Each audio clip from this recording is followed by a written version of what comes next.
The December wind cut through the city streets like a blade, carrying snow that had turned from picturesque to punishing in the span of an hour. Gabriel Sterling pulled his black overcoat tighter as he walked through the park. His mind still churning through the board, meeting that had run 2 hours over schedule. At 38, he'd built Sterling Technologies from a startup into a multi-million-dollar enterprise, but success had come with a price. His ex-wife had taken their daughter Emma to California 3 years ago, and he saw her only during holidays and summer breaks. His penthouse apartment was immaculate and empty. His life was full of achievements and devoid of warmth. He was taking this shortcut through Henderson Park because his driver had called in sick, and Gabriel had decided to walk the 15 blocks, home rather than wait for a car service. The Christmas lights strung through the bare trees should have been cheerful, but they only emphasized how alone he felt, how the holiday season had become just another stretch of time to endure. That's when he heard the voice. "Excuse me, sir?" Gabriel turned to find a little boy standing near a snow-covered bench, maybe 7 or 8 years old. He wore a tan jacket that was too thin for the weather, a red sweater underneath, and jeans that were worn at the knees. His brown hair was damp with melting snow, his cheeks red from cold. But it was his eyes that caught Gabriel's attention, wide, frightened, but trying so hard to be brave. "Yes," Gabriel approached carefully, looking around for a parent.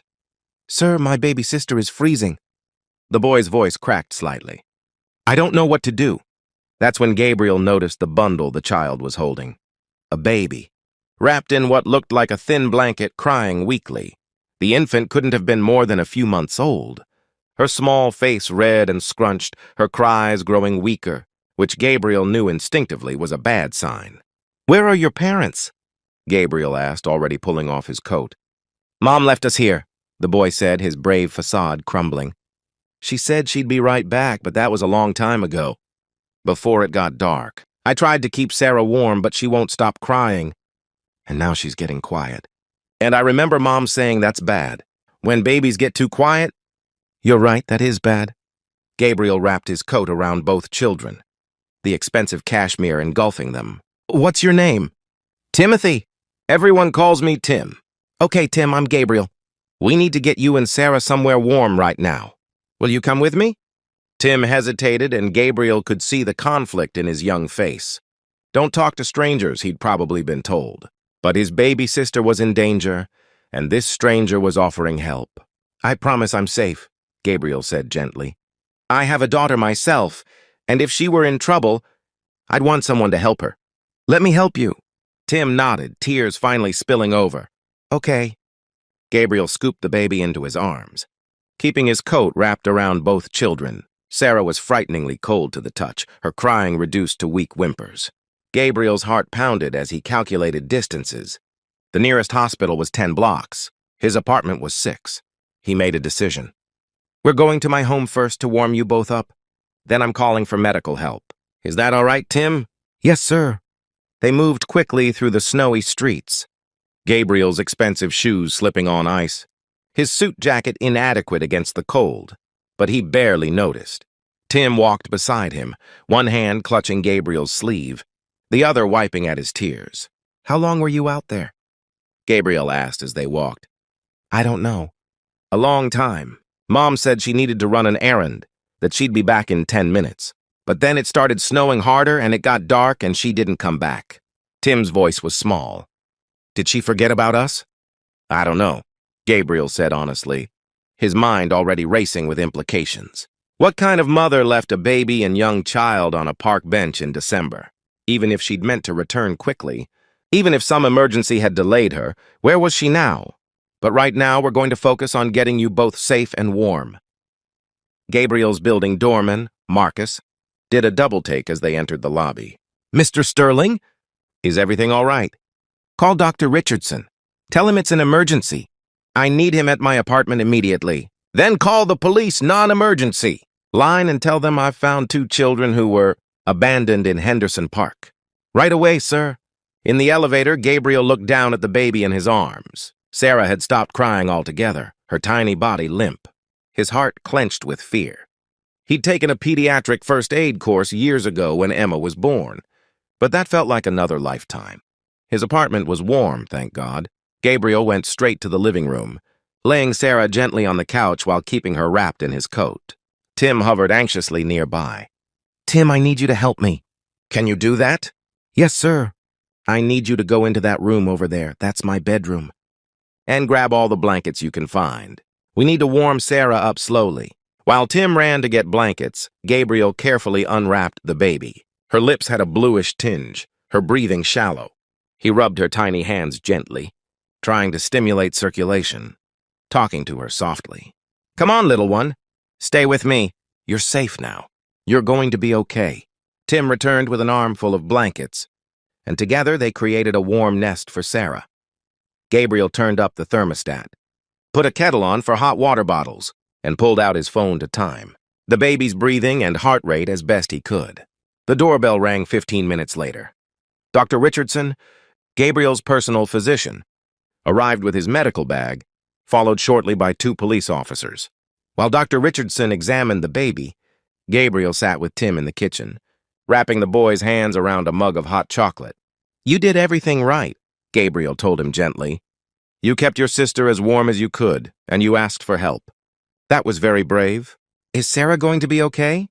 "The doctor is checking her now. She's in good hands." One of the police officers, a woman named Detective Chen, pulled up a chair. "Tim, can you tell me what happened today?" Starting from the beginning, Tim's story came out in halting pieces. Their mother, Diane, was a single parent, struggling with addiction. She'd been clean for 6 months, trying hard. But recently things had gotten bad again. That afternoon, she'd told Tim they were going to the park. But once there, she'd left them on the bench, saying she'd be right back. She'd taken her purse, her phone, everything. Tim had waited, keeping Sarah warm as best he could, but hours passed. He'd been afraid to leave the bench because Mom had said to wait there. But when Sarah started crying from the cold, when she wouldn't stop, he'd known he needed to find help. "You did the right thing," Detective Chen assured him. "Do you have any other family? Grandparents, aunts, uncles?" Tim shook his head. "Just Mom and Grandma, but she lives far away. I don't remember where." Dr. Richardson emerged from the living room. "The baby is suffering from hypothermia, but it's moderate rather than severe. I've stabilized her temperature and she's responding well. She needs to be monitored at a hospital overnight, but I believe she'll make a full recovery. It's fortunate you found them when you did. Mr. Sterling, another hour out in that cold, with those inadequate clothes." He didn't need to finish the sentence. "And Tim?" Gabriel asked, his hand unconsciously resting on the boy's shoulder. "Cold and exhausted, some mild frostbite on his fingers, but he'll be fine with rest and warmth. He's a tough kid." The next hours passed in a blur of activity. An ambulance arrived to take Sarah to the hospital for observation. Tim refused to be separated from his sister, clinging to Gabriel's hand with desperate strength. "I'll go with you," Gabriel found himself saying. "If that's all right with the officers?" Detective Chen nodded. "We'll need statements from both you and Tim. The hospital is as good a place as any. We're putting out a search for the mother. Tim, do you have a phone number for your mom?" Tim recited a number which the detective immediately radioed to her colleagues. At the hospital, Gabriel sat in the pediatric ward, while doctors examined both children more thoroughly. He'd called his assistant, Maria, explaining the situation and asking her to clear his calendar for the next day. He'd called his lawyer, getting advice on the legal implications of what he'd done and what might happen next. And he'd texted his ex-wife, telling her he might need to postpone Emma's visit this weekend, though he didn't explain why. Tim sat beside him in the waiting room, now wearing hospital scrubs that were too large for him, drowning in the warmth of Gabriel's coat, which he refused to give up. "Mr. Gabriel?" Tim's voice was small. "You can just call me Gabriel." "Gabriel, what's going to happen to us? If Mom doesn't come back, where will Sarah and I go?" Gabriel had been wondering the same thing. He knew the system, foster care, group homes, the bureaucracy that would separate siblings. If no suitable placement could be found for both, he thought of Emma, safe and loved with her mother in California. He thought of his empty apartment, his empty life. "I don't know," he said honestly. "But I promise you this. I'll make sure you and Sarah stay together. Whatever it takes." Detective Chen returned with news. They'd located the mother. She'd been arrested several blocks from the park, attempting to buy drugs. She was incoherent, barely remembered leaving her children, was now being held for child endangerment and other charges. The children will need placement, Detective Chen explained. Child Services is backed up as always, especially this time of year. They're looking for a foster home that can take both kids, but she trailed off, her expression sympathetic. What if I took them? Gabriel heard himself say. Everyone turned to stare at him. You? Detective Chen looked skeptical. You're a single man with no experience with children. I have a daughter. I raised her for her first 3 years before my divorce. That's different from taking in 2 children who've just been through trauma. I'm not saying permanently, just temporarily until Child Services can do a proper assessment. They're comfortable with me. I have the space, the resources. I can hire a nanny, a child psychologist, whatever they need. Gabriel looked at Tim, who was watching this exchange, with desperate hope. They've been through enough tonight. Being separated, going to a strange place with strange people, that's more trauma. Let me help. Detective Chen sighed. I'll make the call, but I can't promise anything. This is highly irregular. It took 4 hours, countless phone calls, a home inspection by an emergency social worker, and Gabriel calling in every favor he had. But by 3 in the morning, he was driving home with 2 sleeping children in his car. Sarah was in a car seat the hospital had provided, still monitoring her closely, but cleared for discharge. Tim was buckled in beside her, his hand resting protectively on his sister's carrier, his eyes drooping with exhaustion. Gabriel glanced at them in the rearview mirror and wondered what he'd just done. 24 hours ago, his biggest concern had been a quarterly earnings report. Now he had 2 traumatized children in his care, no idea what he was doing, and a future that had suddenly become very complicated. Back at his apartment, Gabriel set up the guest room for Tim and created a makeshift nursery in his home, office for Sarah. He fed the baby a bottle while Tim watched anxiously, finally relaxing when Sarah drank hungrily and her color looked better. She's going to be okay, Gabriel assured Tim again. You saved her life, you know, by asking for help when you did. I was scared, Tim admitted. I thought maybe you'd be bad. Mom always said don't talk to strangers. But Sarah was so cold, and I didn't know what else to do. You made the right choice. I know your mom taught you about stranger danger, and that's important. But knowing when to break that rule in an emergency, that's important too. You're a brave kid, Tim. After getting both children settled, Gabriel collapsed on his couch around 5 a.m., his brain too wired to sleep. What had he done? He'd essentially become a foster parent, overnight to 2 children, who'd been through horrific trauma.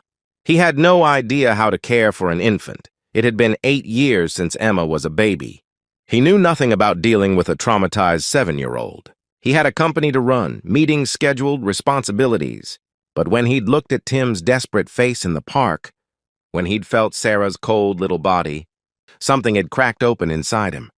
The protective instinct he'd thought had died with his divorce had roared back to life. These children needed help. He could provide it.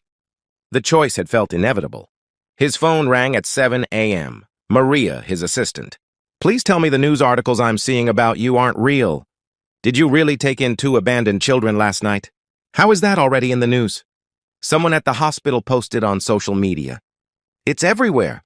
You're being called a hero, a guardian angel, all sorts of things. The PR team is going crazy. They want to know how to handle this. Tell them no comment, Gabriel said tiredly. This isn't a publicity stunt. It's just, I couldn't leave them. I know. That's why I've rescheduled your entire week.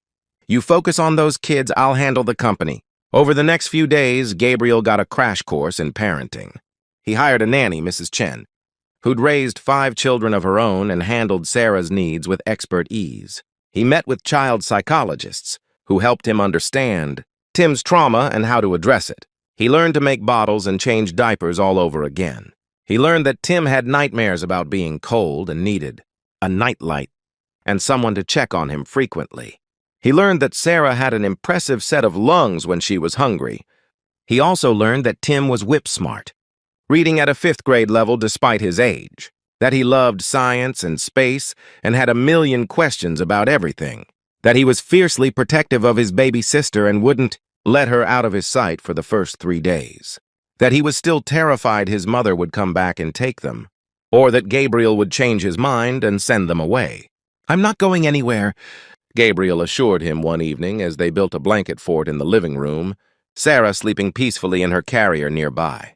"You and Sarah are safe here. For as long as you need. What about our mom?" Gabriel had gotten updates from Detective Chen. Diane was in custody, facing serious charges. She'd admitted to a year-long relapse into drug addiction, to neglecting her children, to desperate choices that had endangered their lives. She'd cried when told her children were safe, had begged to see them, but the courts had denied contact pending a full investigation. "Your mom is sick," Gabriel told Tim carefully. "Not sick with a cold or flu, but sick in her brain, with something called addiction. It makes her make bad choices even when she loves you very much. She's going to get help now, but it's going to take a long time." "So we can't go home?" "Not right now. Maybe not for a long time. But Tim, I need you to understand something. None of this is your fault. Not your mom's sickness, not what happened in the park. You're a kid. Your only job is to be a kid. The adults are supposed to take care of you, and when they don't, that's not your fault." Tim was quiet for a long moment. Then he said, "I'm glad you found us. I'm glad you're not a bad stranger." 3 weeks later, Gabriel sat in family court, listening to a judge review the case. Diane had been sentenced to a rehabilitation program and would be incarcerated for at least a year. Upon release, she'd have to prove sobriety and parenting, fitness before even supervised. Visits would be allowed. In the meantime, the children needed stable placement. "Mr. Sterling," the judge said, looking at Gabriel over her reading glasses, "you've been caring for these children for 3 weeks now. Child Services reports that both children are thriving in your care. Sarah's pediatrician says she's developing normally, no lasting effects from her exposure. Timothy is attending school, seeing a therapist, and by all accounts doing remarkably well. Yes, Your Honor. I'm prepared to grant you temporary foster custody, with the understanding that this is an unusual situation. You'll have monthly reviews, home visits, the works. If at any point Child Services feels the placement isn't working, they'll move the children. Do you understand?" "I do, Your Honor." "May I ask why you're doing this?" "You're a busy CEO. You have no obligation to these children." Gabriel glanced back to where Mrs. Chen sat with Sarah and Tim. The little boy gave him a tentative smile. "When I found them that night, they were scared and cold and in danger. I helped because that's what any decent person would do. But then, over these past weeks, they've become part of my life. Tim helps me understand things. I'd forgotten what it's like to be curious about everything, to believe in good things, to trust even when you've been hurt. Sarah reminds me that life is precious and fragile and worth protecting. They've given me more than I've given them. So I'm doing this because they need a home, and I need them. We've become a family even if it wasn't the traditional way." The judge smiled slightly. "Foster custody is granted. Good luck, Mr. Sterling." 6 months later, Emma came to visit from California, and Gabriel worried about how she'd react to suddenly having to share her father. But Emma, at 11, took one look at Tim and Sarah and fell completely in love. "Dad, they're perfect," she declared, holding Sarah while Tim showed her his science project. "Can they stay forever?" "That's not up to me, sweetheart." But as it turned out, maybe it was. A year after that snowy night, Diane voluntarily terminated her parental rights. She'd gotten sober, gotten help, but realized she wasn't capable of being the mother her children deserved. In a tearful meeting supervised by social workers, she told Gabriel she wanted him to adopt Tim and Sarah, to give them the stability and love she couldn't provide. "Promise me you'll tell them I love them," she asked. "That I tried. That I just wasn't strong enough. But that doesn't mean they weren't worth everything." "I promise," Gabriel said. "And I'll make sure they know who you are, where they came from. They deserve that truth." The adoption was finalized on a December afternoon, almost 2 years to the day after Gabriel had found 2 children freezing in the park. Tim, now 9, held Sarah, now 2, as the judge declared them officially Gabriel Sterling's children. That evening, Gabriel sat in his living room, no longer immaculate and empty, but cluttered with toys and books and signs of life, and watched. Tim helped Sarah build a tower of blocks, while Emma video called from California to say goodnight to her siblings. His phone buzzed with messages from the office. There was always work to do, always another deal to close, another meeting to at.